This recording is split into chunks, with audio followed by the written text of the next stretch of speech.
You're listening to That Great Manc Pod, Greater Manchester's community podcast. Top one, our kid. Hi and welcome to the 8th of our Carling sessions supported by the MancMade Local Fund. We'll be showcasing some of the amazing creative talent across our Greater Manchester that would normally be entertaining you and your local, helping them build their audience back and hopefully persuading you to grab a ticket for when they're back performing live. In this episode, Damian and I had a chat with Gemma Whiteley, originally from Middlesbrough but sounding more Manc by the day. Not full on Bez Manc, but let's be honest, none of us sound like that, do we?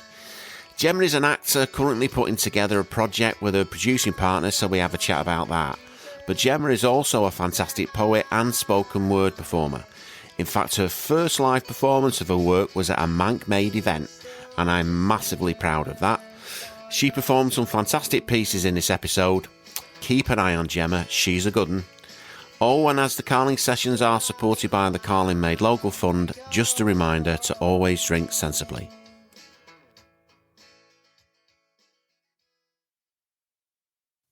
I'm Gemma Whiteley. I'm a performer, writer and director from Teesside, but I live in Manchester. Hello. Hello. Hi mate, you okay? I am. How are you? Oh, Yeah. surviving. Shaved my eyebrow off again by accident. Oh, did you shave your eyebrow off? When you're a man and you get to a certain age and you have to kind of, make sure there's nothing growing out your nose or you haven't got eyebrows that are up there. You have to, it's trimming them. And anyway, Gemma, he thinks he's a gangster. That's what he's doing. The thing Try is, to get that slit to go right over. Do you know what I mean? Yeah. when you've got lads who are learning to shave and keep messing around with the thing on the shaver, the limit as to how. So I just kind of went like that, and it's completely gone there. Game. So yeah, it's all very vanilla ice. You might have to Google him, but he was. Your eyebrow. No, I know. I'm old enough. Hey, Paul. Sorry, mate. Are you full on metrosexual? You trim your eyebrows, do you? Yeah, no, actually, yeah, just my eyebrows. Yeah, just stop there, mate. Stop now. Just not that's too much, isn't it? So, how are you, Gemma? I mean, yeah, I guess fine, as well as can be expected.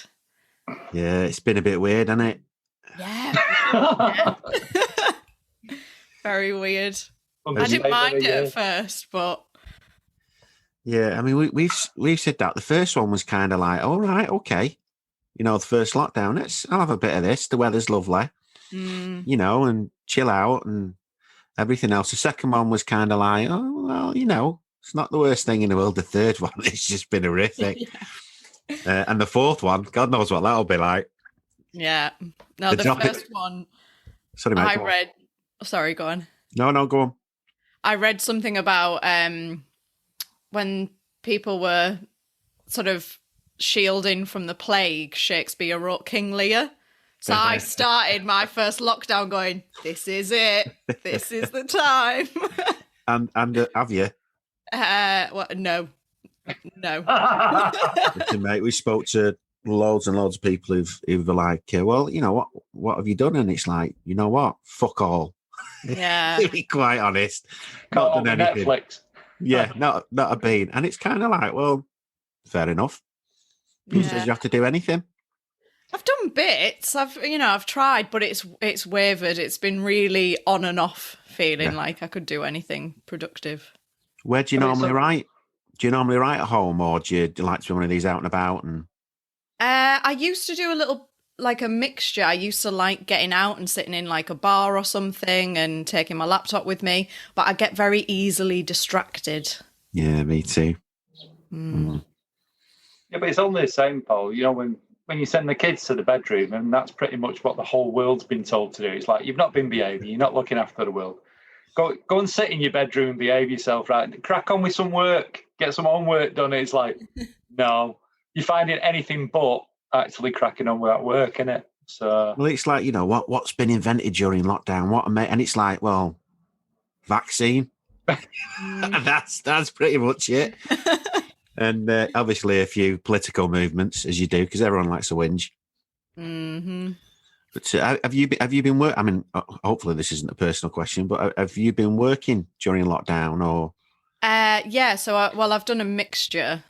So I was furloughed for most of it, Right. and then started working as an administrator for the Arts Council. So that was a Ooh, big shift. you're already my favourite. I shouldn't say this. I know you get Oh, mate. bombarded with. Can, But it's can you been just give really. us your direct email You know and what, mobile Gemma? number? And this is I do consultancy, so I help other charities and community groups with bid writing and stuff like that. The Arts Council is like the dark arts to me. I can't get my head around it. I can't work out how it all fits together or steps up. And finding consultants out there that'll actually just work with me on one bid so I can sort of work with them. I can't find anyone. So if you could sum up what you need, what anyone out there, anyone who's listening, if there is anyone listening, probably isn't. Oh, that's a 2-hour conversation. Just No. that, I think. I get like it's got to be really, really focused on the artistic outcomes. So even if there's other outcomes that can strengthen your application, but the focus solely because it's the Arts Council, even if there's health and well-being, there's a mental health aspect or science or anything like that, the focus has really got to be that actually it's about the art and making the art. Well, And R&D's just there to buy gin in it, from what I can see. I mean, yeah, I had to take that out of my application. I'm sure that'll be ineligible, but 10% of gym funds. I've always said when you sat there and you're watching a play and you think, you're really enjoying it, and it's just, you just sat there and you're away with the fairies, and all of a sudden one of them turns around and goes, "I've got testicular cancer," out of nowhere, and you think that's where they get the Arts Council funding. And then there'll be 5 minutes of, how, and then that'll be forgotten, and it'll carry on, and you think. Whereas if you're saying it, they are actually, looking at the artistic side of it, that kind of fills me with a bit more. I think, so they should. Yeah. If you're not going to get committed to the social aspect of it, if you're not going to do things in the community, then don't pretend. A lot of it is about securing things and saying the right things in the application and having the right partnerships and artistic collaborations in place that makes them look at it and go, this is really risk averse. The chances of this project not coming to fruition is very, very unlikely. It seems solid. So for me and Susie, because we're an emerging theatre company, it's going to be so important for us on our application to have a theatre in partnership with us. Yeah. So then they go, okay, these girls don't have that much experience or they've not done this before, but they've got this support from this theatre, so we're confident in them. Right. What theatres are you looking at? Every theatre we possibly can. Have you tried the Lowry? Yeah, we've just sort of started our whole process of email and contacting these theatres. And one of the things that we've come up against is just nobody knows who we are. Well, I've got some pretty good contacts at the Lowry. I'm more than happy to make an introduction for you guys. They're really, really good for such a massive place. I mean, obviously not the main theatre space, but there's quite a few options there, and they're really, really good in terms of their community engagement. It's not just a tip box. Yeah. So I'm more than happy to do that, mate. That'd be lovely. Always feel free to tag us in if you're doing it. I mean, I know the same because I do. I write funding bids all the time, and that collaborative aspect is what makes an application really strong. Yeah. So if you ever need to, we've got MancMade TIC that me and Paul are directors of. So if you've got that publicity, promotional side, and then we've got the charity. Definitely. But if you need to, just drop us a line and say, we're putting this bid in, can we put you in as a partner? Yeah. We're not going to ask for any money.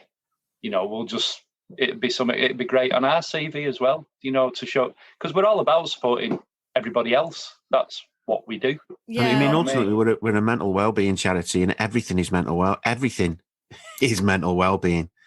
Well, that's really good to hear. Our project focuses very, very specifically on maternal mental health. And we've got APP, Action on Postpartum Psychosis, are one of our partners, so they're supporting us throughout the project.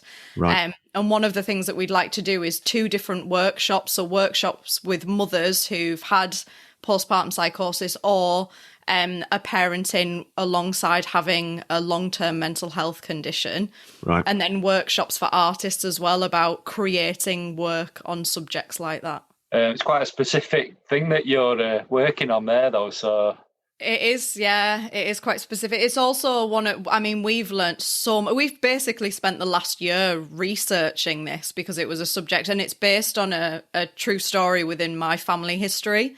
So my great-great-grandmother had postpartum psychosis, but her son wasn't raised by her, and he died not knowing what actually happened to her. He thought she died of pneumonia, but that wasn't true. Oh, wow. And then... Purple psycho, is that this? I don't know, I've probably pronounced it horribly wrong. So that would be, so they called it puerperal psychosis. The hallucinations would come along with that kind of thing. And it's been fascinating for us to speak to mothers who've had it and been through it. But then it's really tricky. We feel a weight of responsibility now that we want to make sure that whatever we do is accurate and candid, but also we want to make it something that's fun for an audience still to watch. Yeah. That it's not a dark show. One of the things that we were struck by was every woman we've spoken to has been incredibly sharp-witted and been able to explain what they went through in a way that's really digestible and accessible for everybody. Yeah. It's trench humour, isn't it? Anything based on trauma, you go into this. I think humour helps you, even if it's the most darkest humour you can think of. It's what helps people through. It's that real trench humour. I think Manchester in general, because we've always been, shit on, and there's always been massive issues that we've had to fight and deal with ourselves. I think that runs through the northern psyche more than anything else. Do you know what I mean? But it is that dark trench humour and banter and taking the piss out of each other at times, but knowing just how far to go without hurting someone. You know what I mean? The thing is, if you're expecting people to come in and be entertained, I suppose. I know there are people go out there who go to the theatre because they want to learn. Well, I think that's a really small percentage. I think most people want to go in there, and if they can learn something but be entertained and come out of there feeling a little bit differently about something. So it's a really fine line. And have you got anyone advising you on this in terms of direction or? Yeah, so we've got a director attached now, and we've got a producer as well. And then we've got, on the medical side, and making sure that the information that is in there is accurate and the representation is accurate. We've got APP, and we've got a clinical psychologist who specialises in maternal mental health. So she's helping advise as well. I think that's something me and Susie have talked so much about it. And one of the things that, for me, comedy and drama are the same thing, and one doesn't exist without the other. So if you're trying to, and as well, it's just, essentially we want to tell a story. That's all it is. There's puppetry element in it. We also want a gig theatre kind of element in there. So hopefully we're going to find someone to collaborate with who's a local DJ and music producer. We want to create a sense of the world of psychosis and what that might feel like, but also trying to tell Jack, who will be a little puppet, trying to tell him the true story of what happened to his mother in a way that feels safe and digestible, essentially, for telling a child and telling the audience that. God, you've picked an easy one. Yeah. We did clowning in our last show, and we were like, clowning and movement and projection, and there's like multimedia elements, but it's a complicated thing to balance. Sounds. When do you think that's going to be? Well, it's the $1 million question at the moment, isn't it? When do you think that's going to be on? When are you planning that to be? We wanted to do it at the GM Fringe, which, to be fair, September. We wouldn't have been ready. Yeah. Right.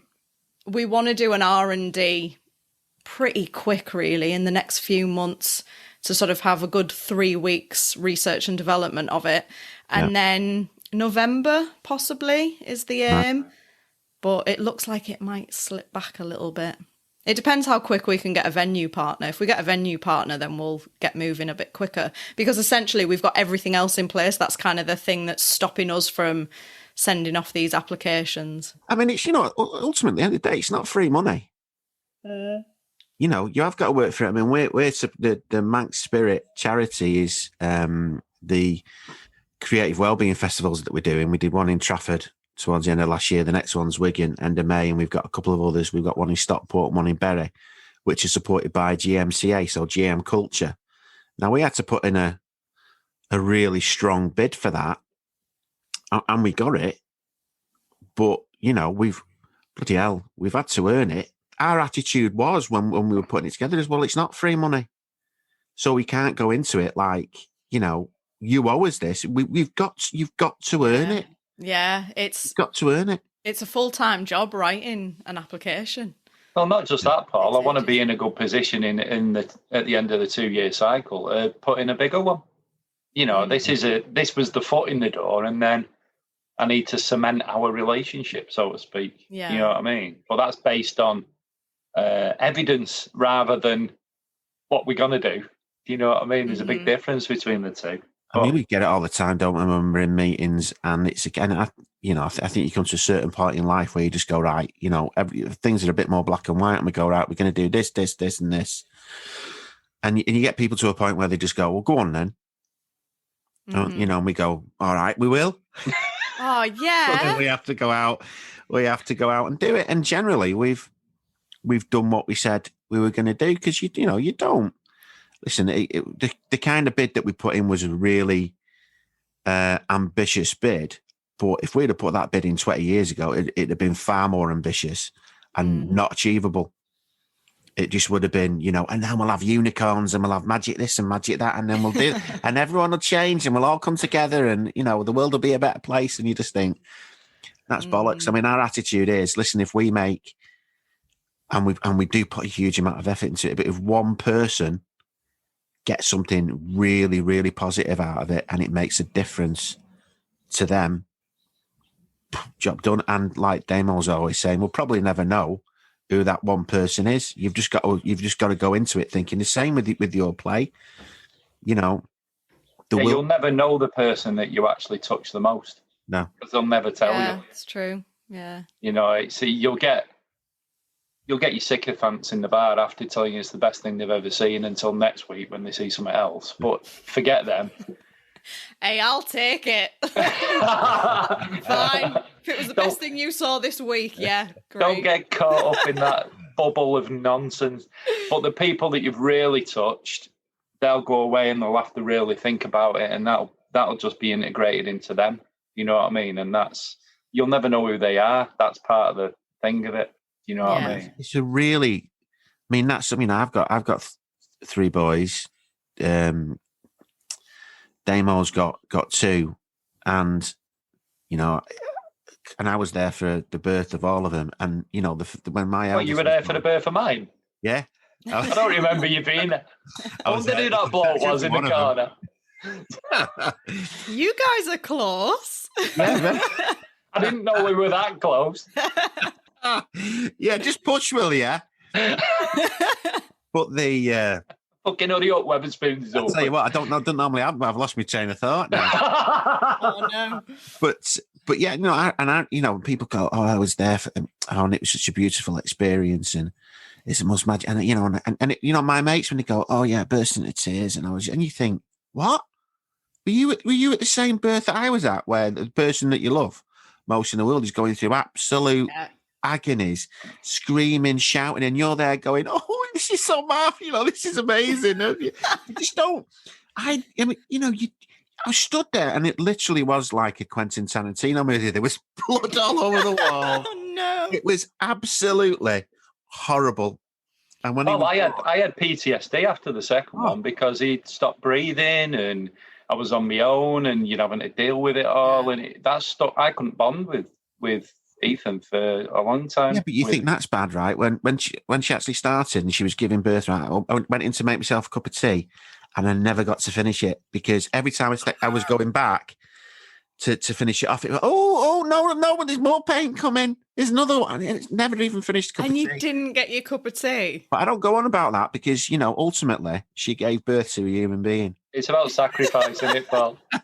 Just mention it on a podcast later down the line. Yeah, no, I might put that in, I might not, don't know. In terms of the spoken word, and I mean, obviously you performed at the When Words Collide event, which I still think is one of the best names for a spoken word night that's ever been invented. I think it's amazing. That was the first. So that was the first time I had ever read my spoken word out to anybody. It was terrifying because I'd not done that before, and I had my flatmate with me, and I thought I've never ever done this, but there was something about I had my poems written down on a piece of paper, and I had it with me, and I knew them, but I also thought, as an actor, if I get my lines wrong, that's fine, because you know the character well enough, you can kind of improvise, or your scene partners well enough, and you can help each other out if you mess up and keep on track. But I thought, with spoken word and stuff that rhymes, I can't do that. I'll be screwed. So I had it with me as like a little comfort blanket, and I thought that was so unprofessional. No, mate, I thought you were. I mean, it was a really good night, that, because we had a real mixture of people. I mean, right up to Thick. Did you stay for Thick Richard at the end? Yeah. Good God. He's great. Yeah, I mean, he's brilliant. He's not for your nana, or anyone living in Stockport. Yeah. But yeah, no, he was. But it was a really good mix. No, I didn't know that, mate. I didn't know it was your first time, because it certainly didn't come across like that at all. It was really, really good. Have you been writing? You'd obviously been writing spoken word before then. Was that just for you? Just prior to that, I'd probably. So I came into it in a really weird way. When I was at university, I guess the first poem I ever wrote was at university. We had a task to write something on the night, and we had to just write anything. And then bring it in. It could have been like instructions for something, or it could have been a piece of creative writing or a monologue, whatever. And I couldn't think of anything. It was about 2:00 in the morning. I was getting really wound up because I was like, I don't know what to write. And then I just wrote something about time running out. And it was a poem, I guess, but I didn't know it at the time. And then I just never did it again since then for years. And then had an urge to write something. I don't know whether I'd seen something but I wrote another one, and again, didn't really know what it was, but I was like, it rhymes and it's got a bit of a rhythm there. And do you see it as I said this to everyone really, various responses, a few indignant kind of, but do you see it as poetry or spoken word, what you do? Okay, so I think there's a mixture. So there's most of it spoken word, because it doesn't read well on the page. It has to be spoken. So I would never, like, a lot of my stuff I wouldn't necessarily submit to poetry competitions, because I'm like, it just doesn't read like that. It needs to be on its feet and performed. Yeah. But then I've got a few others that are more lean towards that for like publication and actually read like a poem. Oh, publication. So you're going for a book. Oh, one day, yeah. When I'm 90, there'll be one book with my name on with about. Well, if it's when you're 90, we won't be reading it, mate. It's all right. I'll have the first draft done in about 7 years or something. You can read it then. And then nothing will happen until I'm 90, I reckon. Do you have that first poem or the first piece that you did? Do you have that? Can you remember that? Yeah. I've got it, yeah. But yeah, I've got this one. Number 1. I've numbered all my poems just so I know how many I've done. So what number are you up to? I think I'm on like 45. That's pretty prolific. Yeah. I don't think I've ever written down like 45 tiny. things. Some of them are tiny and some of them are just rubbish. I think we'll have run out of Carling money by then, Paul. This is sponsored by Carling, obviously, the Carling Sessions. It's not just an ironic name. It really is sponsored by Carling. Right, so we're just going to put ourselves on mute, mate, just so you can't hear us wheezing in the background, putting you off. All right, cool. I'll try and do my best cold reading of this one. So this one is called 2 a.m. I started with a story about a feather, but it wasn't right. I finished with a tantrum that was unnecessary. I asked him to leave so time would be on my side. It didn't work. It did go quiet, though, and pester-free. They were thought, written and deleted, and then it was late, later than I swore, and time again tore through my plans. It kept moving, and I kept waiting. It started to piss me off, but shouting at it never works. You can't bargain with it, or reason, and bribes will never do. So I paused myself. For a second, it disappeared, and thoughts streamed back. Irrelevant ones, but still. It's back again. And although I may be paused, it can't be. Now it's just moving around me, and that's even more distracting than he that was asked to go pee. I was going to break it tonight, but I couldn't get my grip. So I joined instead and moved with it, which brought me to reading this.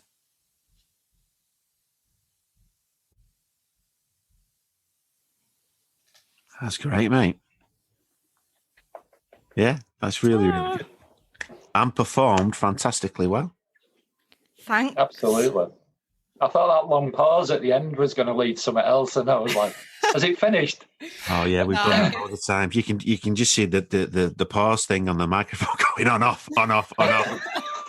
And then if you don't come in soon enough, you can see it in every creator's face. It's like when we're recording, doing the pod play or stuff like that, and people have just read scenes, and either you're writing something down or you don't get to the unpause button fast enough, and you can just see all the colour drain from the face, thinking, you thought that was shit. Oh man, go back going, that was amazing.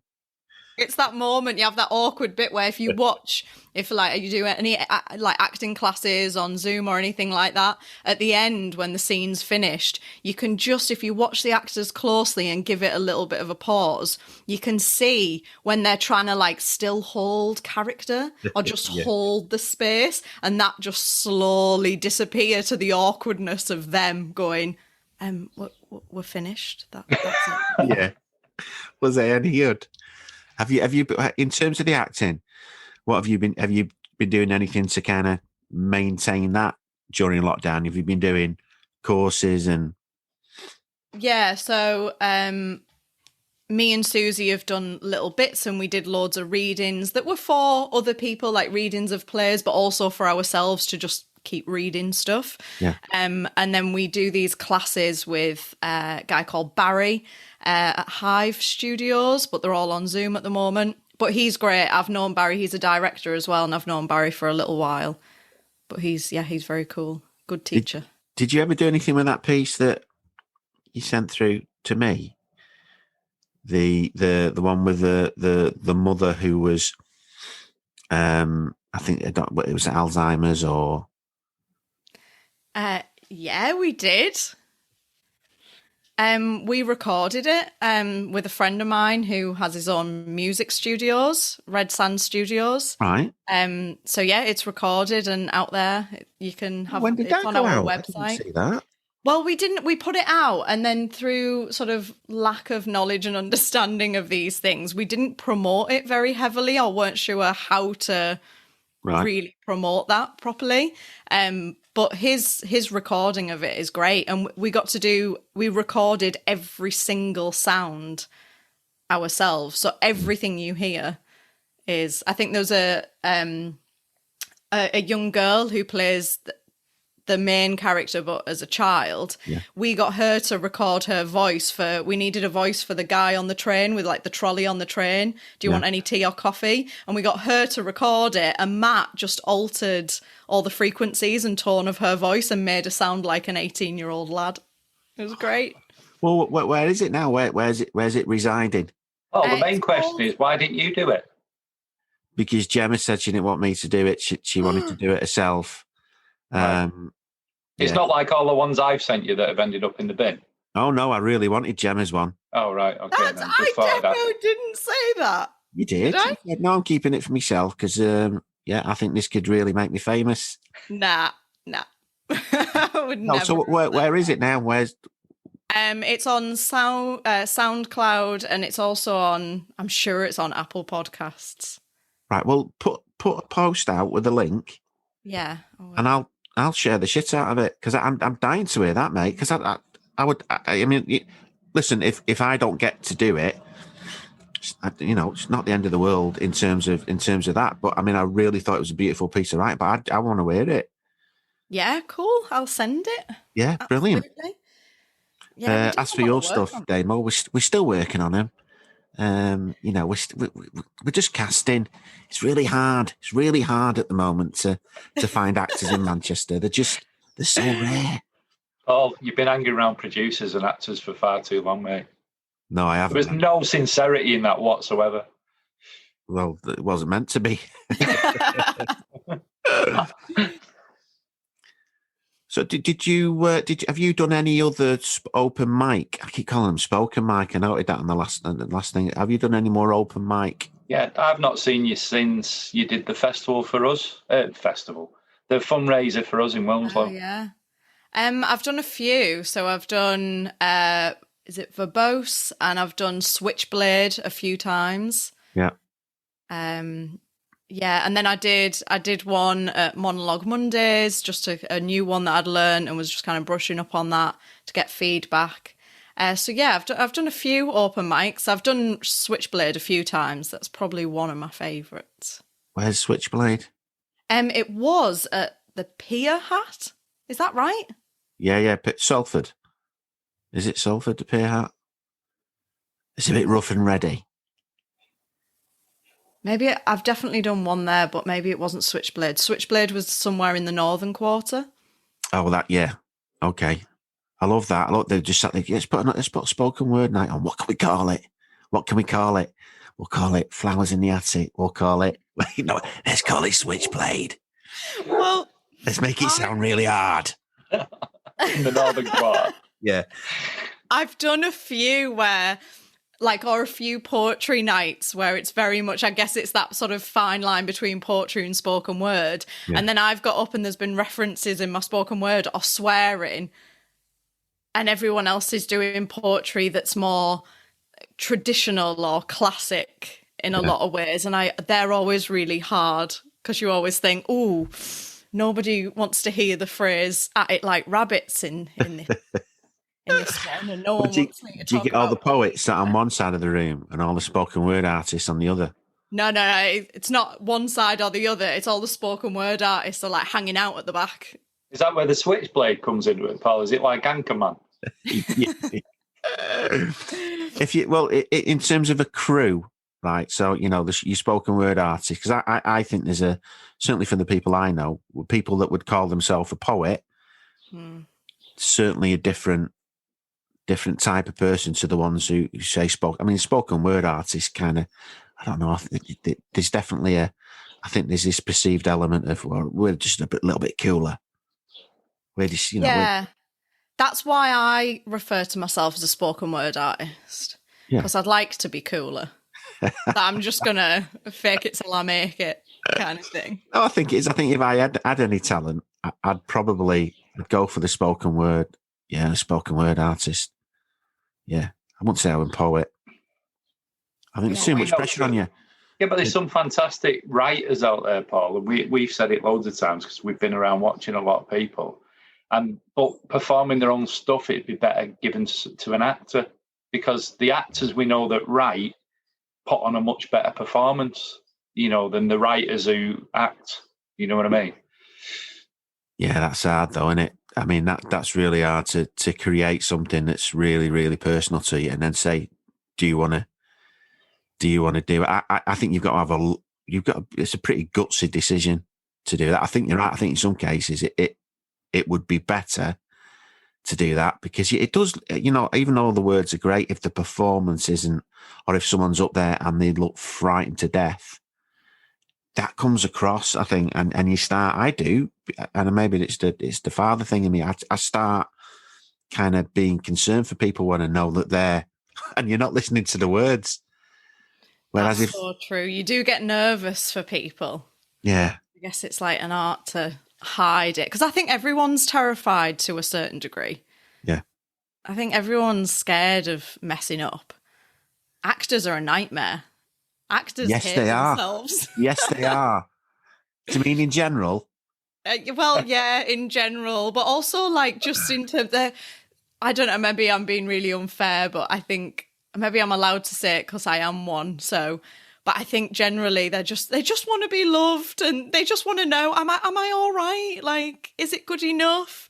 Yeah. But on stage, they've kind of just got to shield all of that inner torment and just do the job. It's funny. But that's why I love live stuff. I mean, you go and watch something, I don't know, I'm just trying to think, say Phantom of the Opera or Lion King or even one of the, like the festivals that Paul's put on through MancMade.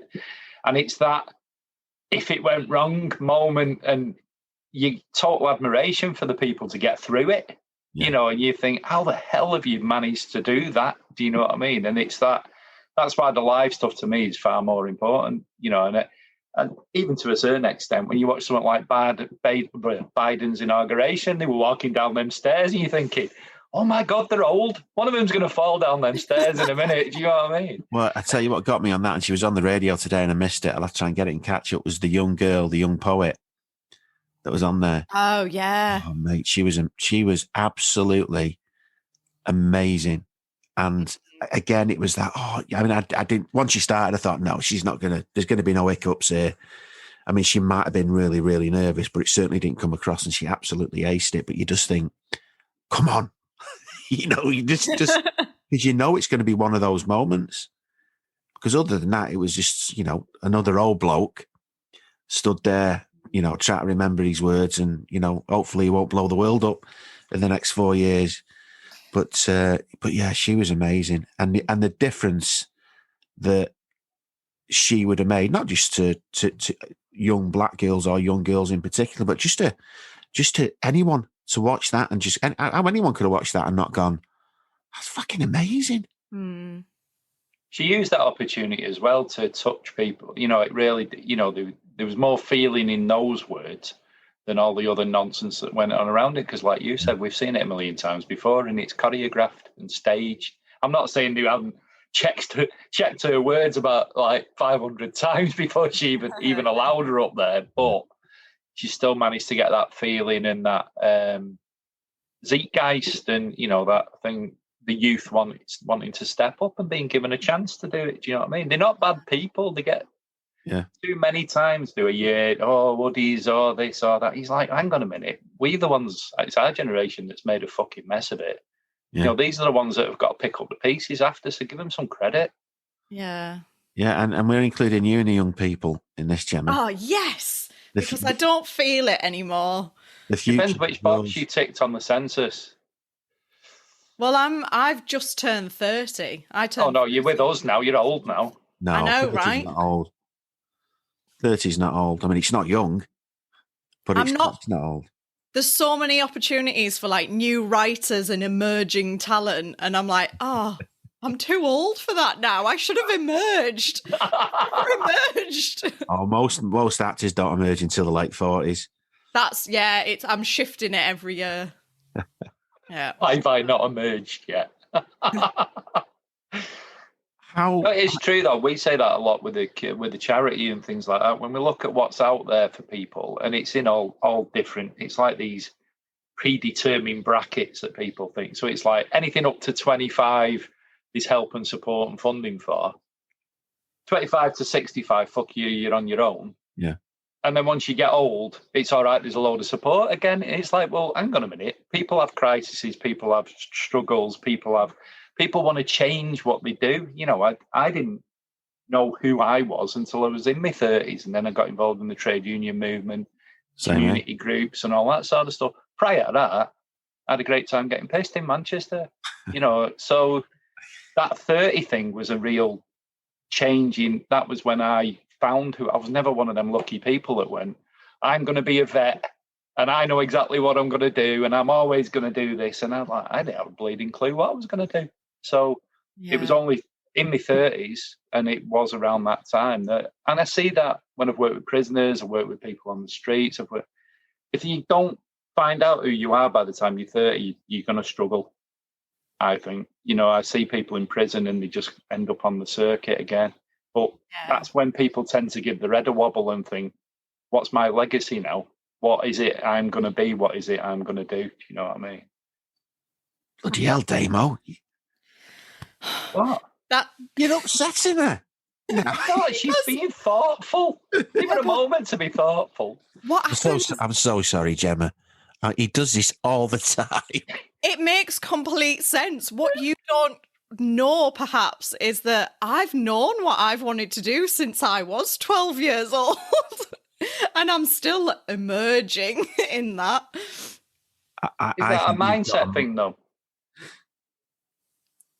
Is that accepting yourself that you are what you've always been, what you've always meant to be? Yeah, no, true. You're an amazing writer. I've seen your plays. I've seen you perform the monologues. I've seen you perform the spoken word. And director. You're absolutely brilliant.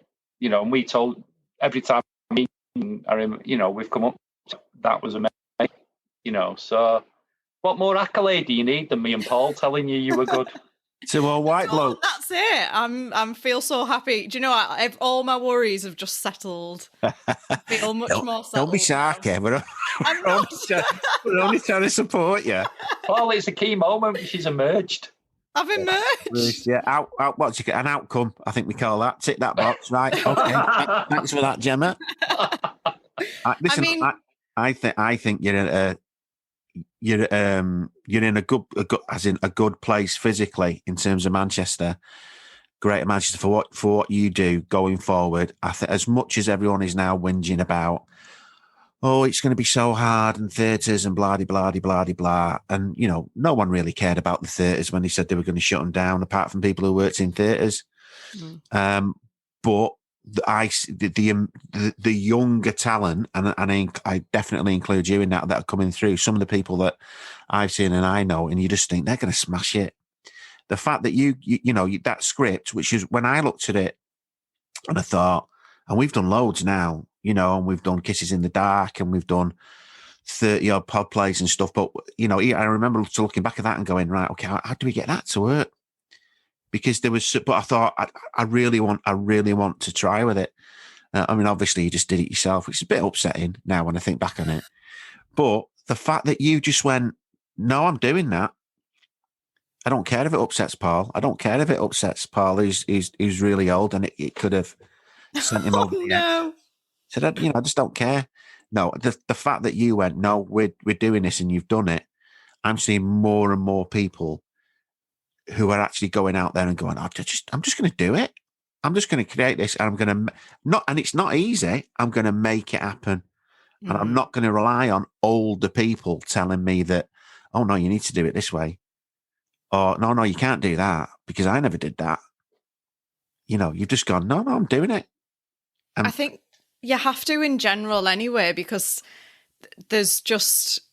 I think that's one of the things. Not many people are just a jobbing actor anymore. Not many people just sit in one lane of the industry. It's like that tweet that was out where it got a lot of stick because he tweeted about people who have more than one thing in their bio, and seriously ask yourself if you're all of those things. Yeah. I read it and I was like, what have I put in my bio on Twitter? And seriously considered it and assessed it. And I was like, no, that's fine. That's right. But I think you have to, because there's just not, if you're just a jobbing actor, some people it works and there's a little bit of luck on your side, and some people are just, and they have a great agent and that can work for them. But most people have to find a way to make their own work. Listen, and this is a really simplistic way of looking at it, and I'm, again, don't pretend to be an expert, and in terms of the industry, but from the people that I've met, certainly in terms of actors, it's like there are those who want the 15 minutes in Coronation Street, and that's there, and that's great if that's what you want to do. And some people are, good mates have done that, have been absolutely buzzing. about it. But you think, that's not a career. It's not a career, getting 15 minutes in Coronation Street just so you can say, yeah, been on Corrie. And then there are the ones who just don't, just will try anything. And not even try the podcast. It's amazing the amount of actors that I speak to and they go, they don't know what a podcast is. And it's like, oh yeah, it's like, yeah, I'll do it. And you say, it's a global opportunity. The massive podcast, drama podcast, radio plays, audio plays, the budgets that are going into these things, the people that will hear it. I mean, I can guarantee for most of these actors who've been in the pod play that there's more people have listened. And these are some of the ones who've been around a bit who've listened to their episode on the pod play that have ever sat in an audience and watched them in the theatre. And I know it's a completely different thing, and I know that they get different things out of it, but I'm talking about in terms of when someone says, be in my theatre play, and you'll get this, what's the word that they always use with actors? And they say, well, that's not going to pay the wage. Opportunity or exposure. Yeah, exposure. And you'll get this exposure, and you think, you won't get an exposure. There'll be 20 people in the audience. It's also opening it up to new audiences, Paul, because, the accessibility of the pod plays and the podcast is open to everybody. And then hopefully, and the same with this, the whole reason we're doing this is to give people a chance to get back to practicing their art, to develop it, to have that exposure that you're talking about. But then we're hoping, well, not hoping, but we're planning that when we're able to, we'll take these sessions out into the real world, into pubs, venues, wherever, we don't care where, as long as it's introducing more people. I remember sitting and talking to you, and you said at some point we had to get your brother to one of the shows or something. Is that right? Yeah, that's something I ask myself all the time. Would my brother, my question is, if we're talking about like engagement with the public and audience engagement, I always think, like, how do I get my brother to the theatre? Like, how do I appeal to people like him? Because he doesn't go to the theatre. He's been a couple of times. He came to see mine and Susie's show at the GM Fringe, and afterwards he was like, that was like mad. That was mad, that Gemma, because it was like about you two, but it wasn't, and it was like comedy. Is that stand-up comedy? And I was like, no, it's theatre. But he was like, yeah, that's mad. That could even be like stand-up, just because that's the only thing I guess he could relate it to. And I suppose we made him laugh a couple of times, which was good. But you've achieved that ambition. You've actually got him to the theatre. Yeah. Yeah, I've done it. Now I have to keep him coming to the theatre. You know what, Gemma, though? Theatres, not all theatres, but I think quite a few of them don't think like that. They don't think, well, what would Gemma's brother be interested in this? They don't. They just think, we'll do this because it's good for us. We'll do this because, we want to put this play on, and it'll give us a bit of kudos. I think very few of them think about, but are we going to get people from the community? And I don't even mean the wider community. I mean people 10 minutes away from where the theatre's based. Are we going to get them coming in going, oh yeah, we'll check this out? But the theatre might give out a few tickets. I mean, they all do it. They all say, oh yeah, we give out tickets to poorer communities so they can come in and watch a load of shite that'll put them off going to the theatre for the rest of their life. Mm-hmm. I think that's a really complicated and interesting subject. Like, I always wonder about that, because I always think, particularly like where I'm from, I didn't really grow up with the theatre. It wasn't until much later that, my first introduction to like the arts was film and films. That was far more accessible. And I always think, well, why doesn't theatre appeal to certain demographics? And why is theatre perceived to be this very white, middle class, predominantly male thing? And how do you change that? And whose responsibility is it to change that? Yeah. I'm little me, I guess.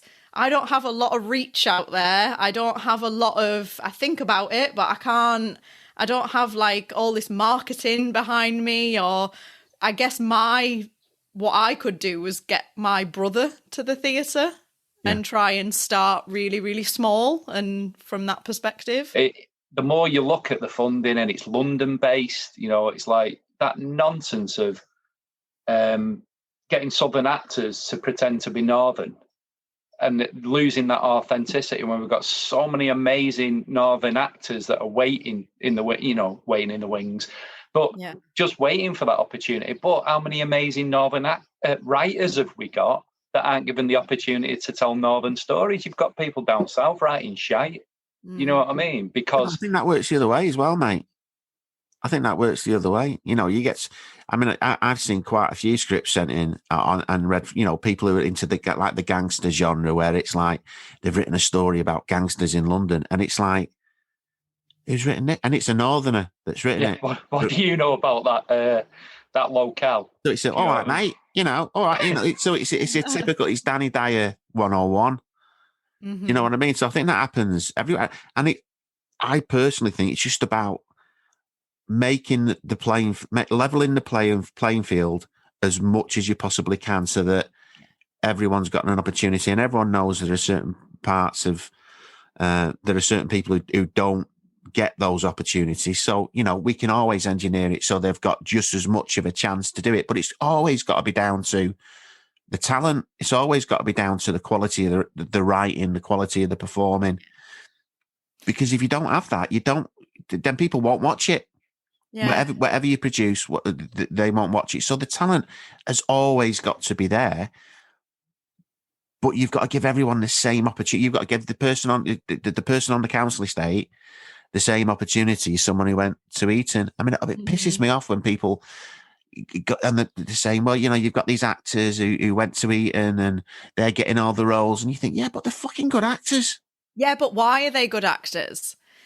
I think that's something I think about all the time. The actor, they're good actors. So I was saying this to, how do I word this without pissing off the whole industry? No, just do it. Go for it. So I was having this conversation with something. There was an event and it was about theatre, specifically in the Northeast. And something that came up, an equality thing came up. And my argument was the actors in the Northeast, if they're being pushed aside in favour of actors from the South, why is that? If it's quality, let's have an honest conversation about that.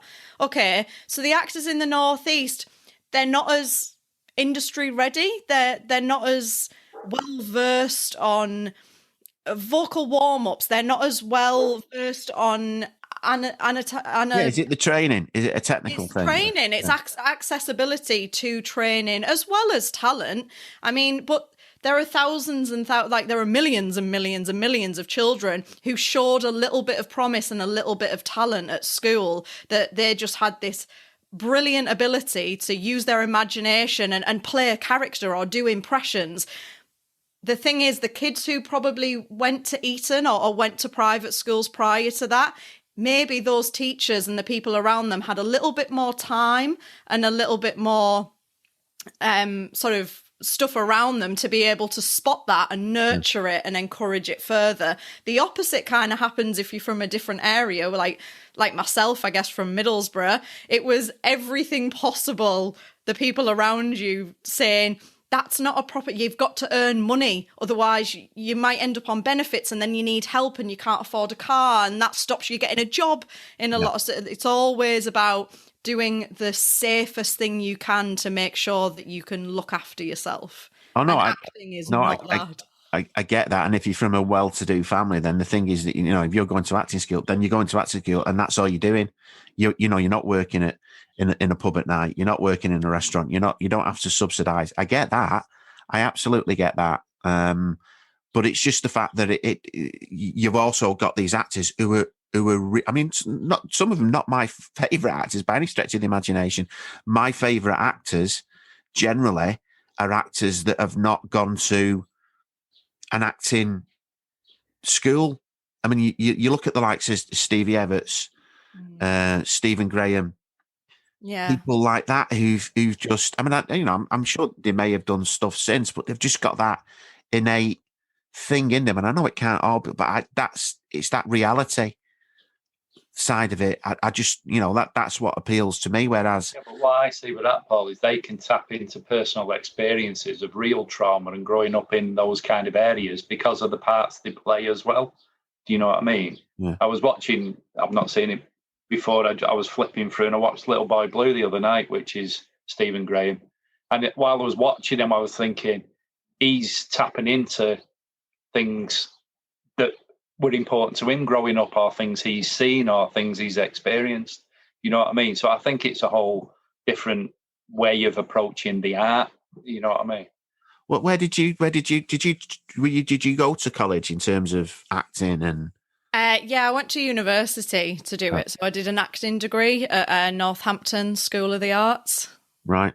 Which was cool. It was a good course. It was very much like an underdog because it wasn't a drama school, and they couldn't get accredited when I was there because they were 3 hours short a week of contact time, which meant they wouldn't qualify, which is mad. But I guess, there's rules to qualify. I don't know if they would have done anyway. But it was a good course and the teachers were great. But it also knocked my confidence a lot, which is weird. It took instinct away from anything and a sense of play. When you do training, I think, especially if you're dead sensitive, and I'm dead sensitive, like I'll read into anything that anybody says. So then if someone's trying to train you and they're saying, oh, don't do this, or to play this character, you shouldn't do this, or they'll point out things that, oh, when you're on camera, you really use your eyebrows. Try and keep your eyebrows still. Suddenly, I'm going to be shit on the next take, let's be honest, because I'm going to be thinking, are my eyebrows going crazy now? Do I need to worry about my eyebrows? I mean, I'm sorry, this might be a sensitive topic for you, given your eyebrow situation. A shaving incident earlier on. Yeah. But it can, I think training can kind of take that instinctual, that kind of love and enjoyment out of it, because suddenly it can put you in your head a little bit, I think. I mean, the thing that I with the pod players, they're not over rehearsed. In a lot of cases, they're not rehearsed. They come in, we do a couple of read-throughs, and as a performance, because it's. Obviously they've looked at the scripts and stuff like that, but it's not like something when it's and I always say I get why they do it and blah de blah, but I just think you get something a little bit different when it's you're reading it or you're performing it for the first time, or at least a couple of times, so you can kind of change it around a bit. Because then after that instinctiveness, I think you kind of lose it a bit. And I've seen some amazing stuff on stage, and you're doing anything that's just fantastic. But I know they're acting. Yeah, that happens a lot. I think there's a middle ground. I think sometimes. Depending, it's very difficult if you're an actor who's dyslexic. A cold read can be a really scary thing. Oh God! Yeah. But if in a cold read, a lot of you rely on your instincts. You're trying to be there in the moment and just read and listen to what the other person's saying, so you can get some interesting stuff. And then once you've read it loads of times, or you've assessed it and you've discussed the script, suddenly it starts to get a little bit stale, or now you're in your head because you're thinking about, oh, I'm going to say that line differently this time, and you're prescribing things to it and you're not living in the instinct. And then I think you get past that, and when you know a script really, really well, or it's been rehearsed in a really good way where the focus has possibly been on character and character development and even physical stuff to get you out of your head, I think then you come out of that staleness, and then you can start to find the spontaneity and the play again in it. That's real. That's, and I mean this. I don't mean this in a passion. That's really well explained. Because I've asked that to, not just on these, to quite a few people, and I never really get a straight answer to it. Other than, well, no, that's just the way we do things. But it's like, well, why? Why do you do that? Because if you remember the words, you've remembered the words. So then you're just pretending. That's a really simple way of looking at it. I get it. But I'm also very wary. I'm having a window delivered at some point today, and that's why I keep looking over to the right. I'm thinking someone comes to the door in the middle of it, but I'll be on mute. So if I disappear, it's not because I don't like what you're that's saying. fine. It's because I would definitely read Well, into it's just that. after what you said earlier, I was like, don't read anything into me if I just exit stage right. You know what I mean? Like, oh shit, I've lost one already. I've lost half my audience. Yeah. In my 50 years, that's the shittest excuse I've ever heard. I'm getting a window delivered. I'm getting it. Do you want to see the normally invoice? do what you just do? What you normally do, pretend you're having a heart attack. Mate, these days, I'm not sure if it's pretending. Sorry. So if there is a backstory of the story behind, if you want to tell us whatever you're reading, it'd be really interesting if you could say that as well. This one, since I've said that I've numbered them, this one is number 24. It's called Bricks, which I guess is about very much what we've talked about, and it's kind of about my hometown and my background a little bit. Don't read too much into that though. We belong to a town full of red-brown brick, with cement crumbs scattered over Mum's terracotta carpets, and stomping above the coarse, cold wool shoes filled with breathing hopes and not quite yet regrets. Snarling children and lesser snarling pets, whose claws tick-tock on the fields of chalk concrete, tick-tock and on repeat. And there's men stuffed to the chest with bravado. Oh, hey, look, he's off and it's all, yeah, fuck you, toast and avocado. None of that shite here, don't you know we're macho? But the hearts are large upon grey, hard, human-laid grass. And there's this dance that we do. It's a dance of the life we know and the moves are few. Watch us when we move, smooth and crude, not in the least bit stingy nor rude. And the beats en masse. You know we dance it better or freer or finer when the kids hand out the grass. Oh, hey, come on now, hold off. It's just for a small bit of hard-earned cash. Within the bricks, we danced once with family of other families and the odd one or two pricks within the bricks. We found some freedom within a sort of suppression. And to outside eyes, if ever such eyes looked, it was no first, second or any impression. But it's the bricks we miss. It's the bricks made us dull young things dancing within bricks, all for our kicks. And yeah, all right, with the odd one or two pricks.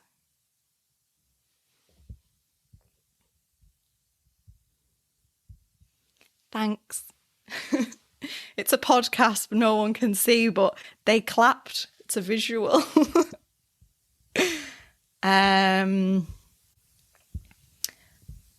Oh, man. Okay, I'll do one that's, I guess you could say it's a little bit vulnerable. Oh, that's cheesy. Cut that out. That was rubbish. Okay, this is number 26. It's called Ache, or Ache, if you're not from the Northeast. It's about, I guess it's about being lonely, or it's about being single for a long time and suddenly you start to maybe crush on people that you shouldn't. Every now and again, when my brain doesn't want it, my gut aches for it. It longs to feel it again. Someone says something and looks somewhere in my direction and off starts that old-fashioned game. I don't require anything even close to perfection, just the right kind of all-seeing attention. You know what? I have got a gentle spot. I am some variation of soft, but hey, don't let that put you off. My bitch face resting reads that I don't care, and in the past it's right to say, yes, I haven't always played it fair. There's one or two. Actually, let's just be true. Only the one who, if I went back, I would kindly spare my all-encompassing, heavy-handed, that's what he demanded, kind of love.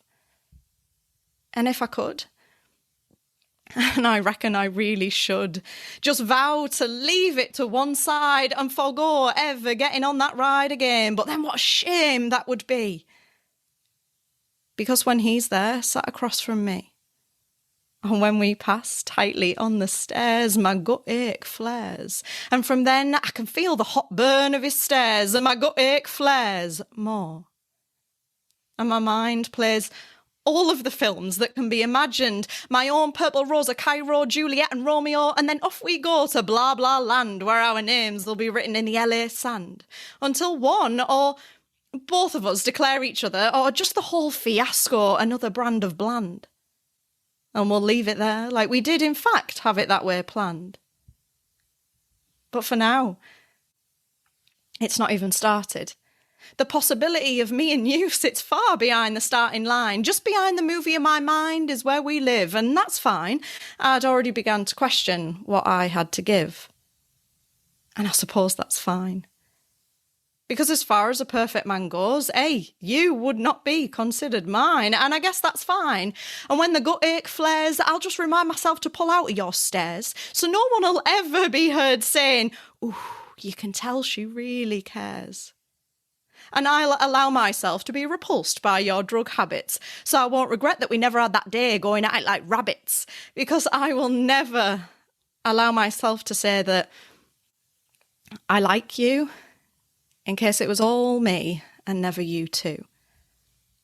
And when the gut ache fades, I won't regret the dizzy flirting after work charades or facing up to crushing on yet another wildly unsuitable. Just call me endlessly gullible, destined to be unlovable, remaining tightly lipped and untouchable. But I will save room for a flashback to your laugh, when I felt the body heat stoke under your Benson blue cig smoke. That night we debated, collated and intimately related under some kind of influence. Under that northwest dark. That night that I at least, felt the spark.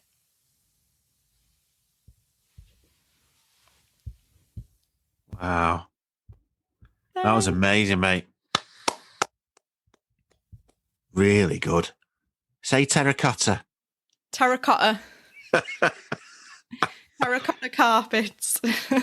Oh, It got me thinking about wood chip walls and, all that kind of stuff. And it just creates different memories and different ages, doesn't it? It drags you into that whole thing. Very well done. Yeah, yours is definitely a story. There's you listen to some, and it doesn't have to be like that, but it's very. It doesn't. I don't know. Yours just has a beginning, a middle, and an end. Yeah, that was really good. Wow, you need to do more of these, mate. You absolutely need to, and you need to write that book before you're 90. She's already got 42. Yeah, 42 is a lot. I mean, they're really good, but I won't read 42 of them. Not in the same day. Not in the same day, but I'd love to. You need to. I think you need to film that one. So find a way. I'd love to do that, but I can't. I just think that's absolutely. You can imagine. It's just the whole. I'm stuck for words, mate. You've done well there. You've done well, but that's a short film. That's a short film in my mind. That was yeah. Yeah, very similar to the love bug thing. You could do it in your room with a phone type thing. Mm. Yeah. Yeah, that's what I'm really bad at. I'd love to find a filmmaker to collaborate with and actually Hello. Life. Hello. Well, I do have a production company. I'm making 2 short films at the moment. He's got a camera and everything. You got 2 cameras. Yes. Spoken word videos. Oh, I think there's for certain pieces. I think that's better than most. Maybe we should put an R&D bid in for this, Paul. Yeah, R&D. Not drum and bass, R&D. That'll be some weekend. I'll get matching tattoos. You did what? There's a piece that you did at the event in Manchester. Was it about your mum?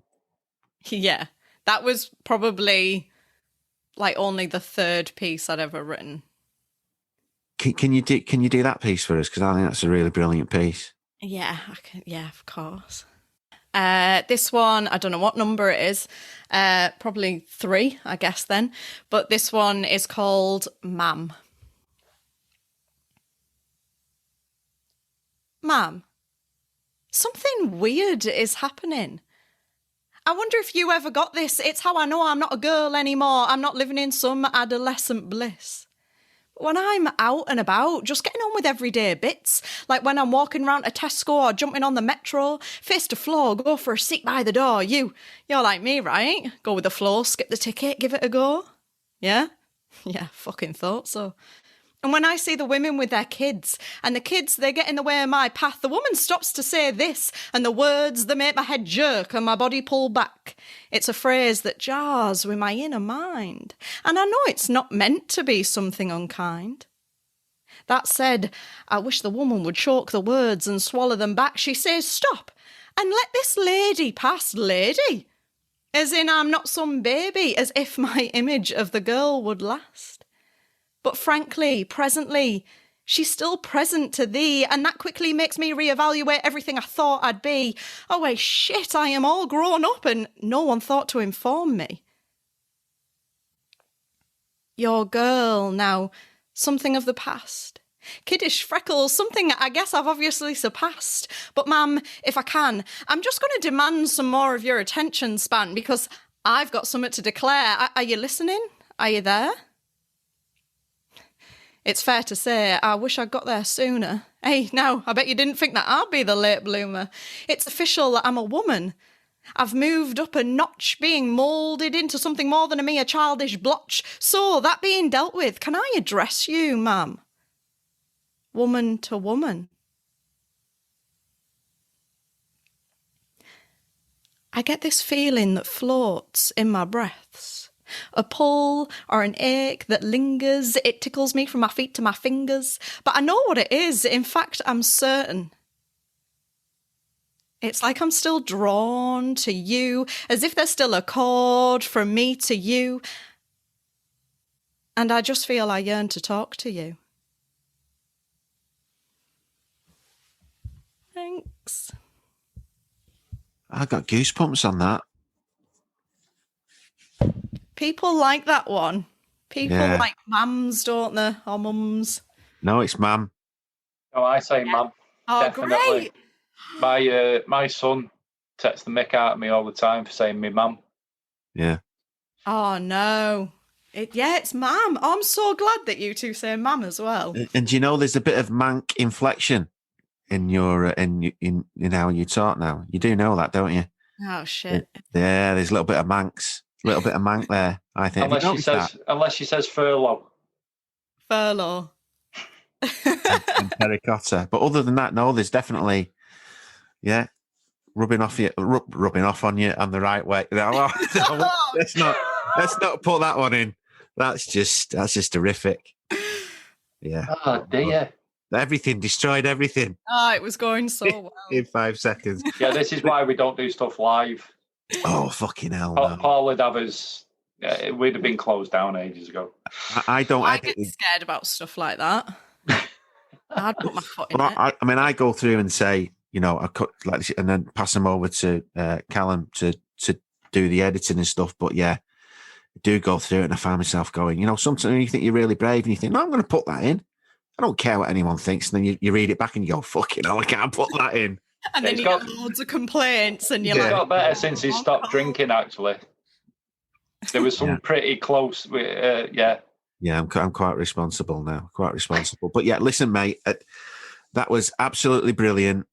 And even though it's really nice outside, and this is probably the only sunny day we'll get all year, I am glad that we've spent it the last hour and a bit talking and listening to you, mate, because it was... that was amazing. That you absolutely need to, be up on that stage doing more of those and writing more. And I've really enjoyed it. It's given me a lot to think about as well. When discussing about I don't know.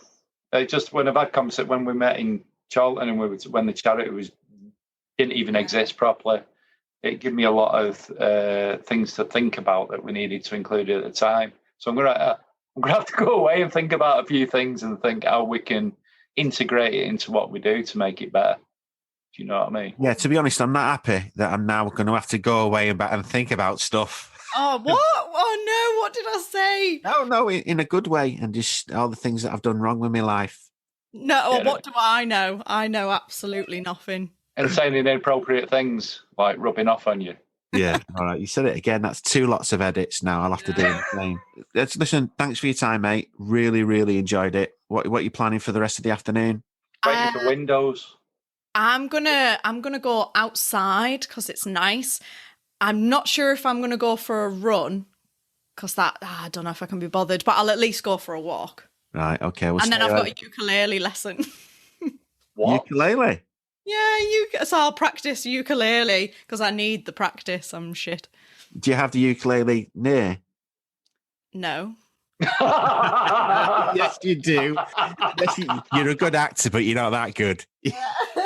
Paul, it's stood right next to her just in the hope that we'd ask. It's actually, I'm trying to work out. Yes, it's in shot. You can see it. We've not had a good peep in your room to see if you've hid it behind the cushions. Is it behind the picture of a tree? Is it? No, that's not. Yeah, well, I don't want to glimpse into your room too I know much. it's I feel I feel wrong. Now weird going on. See, well, bloke, what's Gemma got in her room? Yeah, well, it's that on the side of your bed. Oh yeah, no, let's stop the conversation. So that's not going to make the edit either, is it? No, it's not. No. To be honest, I think this will be the shortest one we've ever done. Brilliant. Thanks. Me getting the sack and you guys getting into trouble. We always get in trouble. That, mate. You won't get the sack. Listen, thank you so much. And definitely let's meet up when Boris allows us. Oh yes, that'd be great because I'm sociable now. So we're not, are we? Even better, Paul's driving because he's not drinking anymore, so we can go wherever we want. Yeah. Great. I'm sick of waking up in places and going, "What country is this? Who are you?" No, it never got that bad. You know, when people start going, "No, I didn't have to stop drinking. I just stopped drinking. Just stop drinking." Yeah. And the kids come there, like Damo says, the kids aren't scared of me now. Just the eyebrow. Yeah, just look at that. Literally, all gone. It's not that bad. Yeah, but that's how it should look. Right. Yeah. Okay. And that's how it is. Yeah. Shit happens, doesn't it? It's the worst thing that's happened this this year. More of lockdown. It's fine. It'll grow back. Right. Take care, mate. You have a good afternoon. Have a good afternoon, guys. Yeah, and good luck with your imaginary window, Damian. Oh.